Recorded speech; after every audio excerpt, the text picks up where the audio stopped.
His story probably resonates with any of you who have suffered from trauma or mental illness. Former Missouri Secretary of State Jason Kander. He's withdrawing from the Kansas City mayor's race, because he is struggling with PTSD and depression.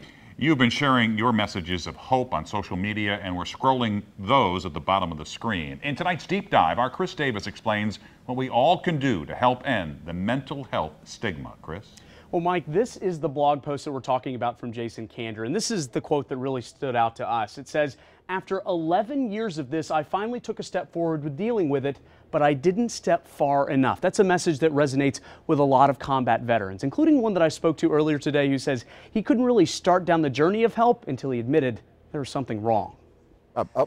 For the last 3 months, everywhere Leon goes, Bob the Chocolate Lab isn't very far behind. So if I'm in a crowd or something like this and I start tapping my foot, he'll automatically start, "Good, yes, yes." But before that, Leon says he felt like even though his war days were behind him, the most dangerous battlefield was inside his head. I was in a very bad place, tried to commit suicide numerous times. He finally reached out for help when he found himself isolated from even his own children.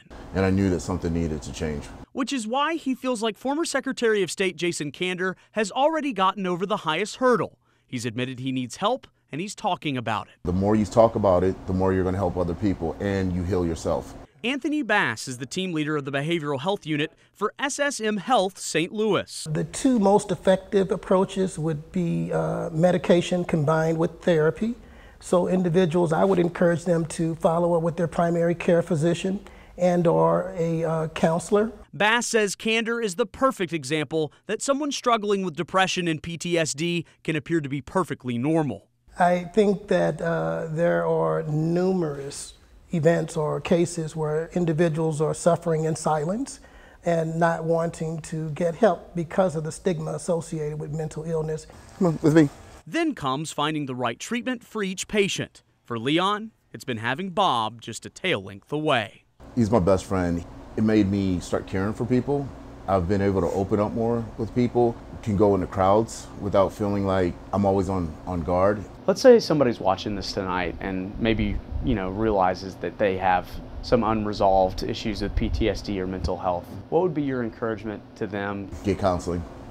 And when I say counseling, I'm not talking a doctor or something in the VA or anything like that. Counseling is being able to have a support group that you can talk to. And it's important to note, we've used the example of combat veterans tonight, but really anybody can have PTSD, whether that's a lot of first responders. Absolutely. First responders is really anybody that's suffered from a traumatic experience. And I think there's a lot that we can learn from Jason Kander's experience as well as everyone else that deals with it every day. And it was just really neat to see Bob right there helping him the minute he started tapping his foot. It's incredible how they train them to individually help each person. Leon says his friends noticed right away that he was a different person as soon as Bob came into his life. Chris, thanks. Here are symptoms of PTSD to look for if you're worried about someone you love.